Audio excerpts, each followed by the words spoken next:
सुप्रभात बच्चों। आज हम पाठ 7 पढ़ेंगे, बहू और बिल्ली। ठीक है बच्चों, यहाँ एक चित्र कथा है, इसलिए किताब में अच्छे से देखना, चित्रों को देखना, उसे समझना। पाठ जल्दी से समझ में आएगा, उससे प्रश्न उत्तर जल्दी याद हो जाएंगे। ठीक है, किताब पेज नंबर 56 56 ऊपर लिखा है पाठ 7 बहू और बिल्ली। बेटा, ये जो कहानी है ये एक अंधविश्वास के ऊपर है। जैसे अंधविश्वास होता है ना, बिल्ली रास्ता काट गई तो कुछ बुरा होगा, मत निकलो उस पे से, ऐसा कुछ भी नहीं होता है। इसी अंधविश्वास के ऊपर हमें आज ये कहानी पढ़ेंगे। ठीक है, मैं जहाँ पढ़ रही हूँ वहाँ पे आपको फिंगर रखना है और बाद में इस कहानी को आपको खुद को पढ़ना भी है। ठीक है, देखिए, एक सेठ के घर में एक नई नवेली बहू आई। नाम था उसका रूपा। रूपा नाम के अनुसार ही अत्यंत रूपवती थी, मतलब बहुत सुंदर थी वो। बहू के आते ही सेठानी जी सारी जिम्मेदारी बहू को सौंप स्वयं कर्म धर्म में लग गई, मतलब पाठ पूजा ऐसे अच्छे कामों में लग गई। घर के सभी सदस्य बहू से बहुत प्यार करते थे। घर की पालतू बिल्ली हाथ धोकर बहू के पीछे पड़ी रहती थी। बहू थोड़ी देर के लिए रसोई से निकलती और वह दूध मलाई चट कर जाती। एक दिन क्या हुआ देखिए। उनकी सास कहती है, उस बहू की सास कहती है, बहू जब भी रसोई घर से निकलो दरवाजा बंद कर दिया करो। बहू कहती है, अरे देखो देखो, इस बिल्ली ने तो सारी दूध मलाई चट कर डाली। चित्र भी देखो किताब में, है ना, जल्दी अच्छा मतलब समझ में भी आएगा और अच्छा भी लगेगी कहानी। अरे देखो देखो, इस बिल्ली ने तो सारी दूध मलाई चट कर डाली।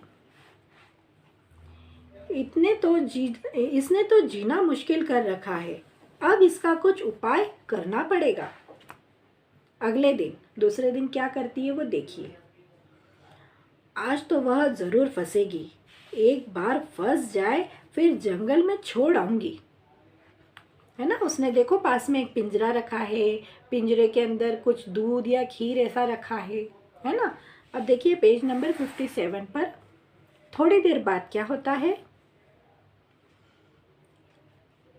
यह बिल्ली बहुत चालाक है, तो उस घर की मालकिन कहती है, जो उस बहू की सास है, क्यों बिल्ली के पीछे पड़ी हो, जाओ अपना काम करो। एक दिन रूपा ने ट्रे में खीर सजा कर रखी। वह रसोई से बाहर निकली। कुछ देर बाद जोर से आवाज आई। वह दौड़कर वापस रसोई में आई। खीर बिखरी देखकर उसे गुस्सा आया। वह बिल्ली को मारने के लिए बैट उठा लाई। आज मैं इसे नहीं छोड़ूंगी, बैट हाथ में लेकर कहती है। चित्र में देख रहे हैं ना, उसने बैट हाथ में लिया हुआ है और वो कह रही है, आज मैं उसे नहीं छोड़ूंगी। किताब पेज नंबर 58 पर है आगे का। बहू ने बैट उठाकर बिल्ली पर जोर से मारा। उस बिल्ली को बैट से जोर से उसने मारा। बिल्ली वही निढाल होकर गिर पड़ी, मतलब बेहोश होकर गिर गई। नौकरानी ने यह देख लिया।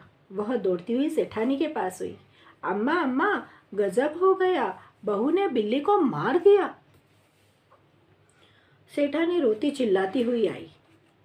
अरे यह क्या किया तुमने, बिल्ली को मार दिया। बिल्ली की हत्या और आदमी की हत्या बराबर है, मतलब अपन जैसे इंसानों की हत्या को पाप समझते हैं, उसी प्रकार जानवरों की हत्या भी होती है। लेकिन यह केवल बिल्ली की बात कर रहे हैं कि बिल्ली की हत्या और जानवरों की हत्या बराबर होती है। अब इन्हें प्रायश्चित करना होगा। जब तक प्रायश्चित नहीं हो जाता, बहू किसी चीज को हाथ नहीं लगा सकती। सही कहा तुमने कमला। कमला मतलब उनकी नौकरानी। अब जा पंडित जी को बुला ला, वही इसका समाधान निकालेंगे। पंडित जी को बुलाया जाता है समाधान निकालने के लिए। ठीक है, किताब पेज नंबर 59 पे देखिए। सेठानी जी दुखी मन से आंगन में बैठी थी। तभी नौकरानी के साथ पंडित जी आए। हे राम, बहुत बुरा हुआ। बिल्ली की हत्या घोर घोर नरक का विधान है। कौन कहता है ऐसा? पंडित जी। पंडित जी, अब क्या होगा? अब वो बहुत डरी हुई है, क्योंकि वो अंधविश्वासी है। उसको ऐसा विश्वास है कि पंडित जी ने कहा है कि ये घोर अनर्थ है, तो ये घोर अनर्थ है। सेठानी जी उन्हें बैठक में ले गई। पंडित जी सोफे पर बैठते हुए बोले, सेठानी जी, चिंता की बात नहीं है। शास्त्र में सबका समाधान है। तो फिर जल्दी बताइए, घबराई हुई मालकिन बोली। 21 दिन का पाठ और 21 तोले की एक सोने की बिल्ली बनाकर दान कर दीजिए। ऐसा क्यों बोला? उसको तो सोना मिलेगा ना, ब्राह्मण को, है ना? जो पंडित जी, उनको सोना मिलेगा और इनका समाधान हो जाएगा कि हमने तो पाप का प्रायश्चित कर लिया। मगर ऐसा कुछ तो होता नहीं है। 21 तोला तो बहुत है पंडित जी। 1 तोले की बिल्ली से काम नहीं चलेगा। रुपया क्या बहू से बढ़कर है? चलिए छोड़िए, 11 तोला सोना बिल्ली बनाने के लिए और 500 रुपये पूजन सामग्री के लिए दीजिए। कितना फायदा हो गया ना पंडित जी का। अब तो जैसा नचाओगे नाचना पड़ेगा, सेठानी जी कहती है। किताब पेज नंबर 60 पर देखिए। पंडित जी मन ही मन प्रसन्न हुए। तभी दौड़ती हुई नौकरानी आई। अम्मा अम्मा, बिल्ली तो उठकर भाग गई। यह कैसे हो गया? कौन बोला ऐसा? पंडित जी। उनका तो नुकसान हो गया ना। यह तो चमत्कार हो गया। घर के सभी सदस्य खुश हो गए और पंडित जी मायूस होकर लौट गए। समझ में आई कहानी?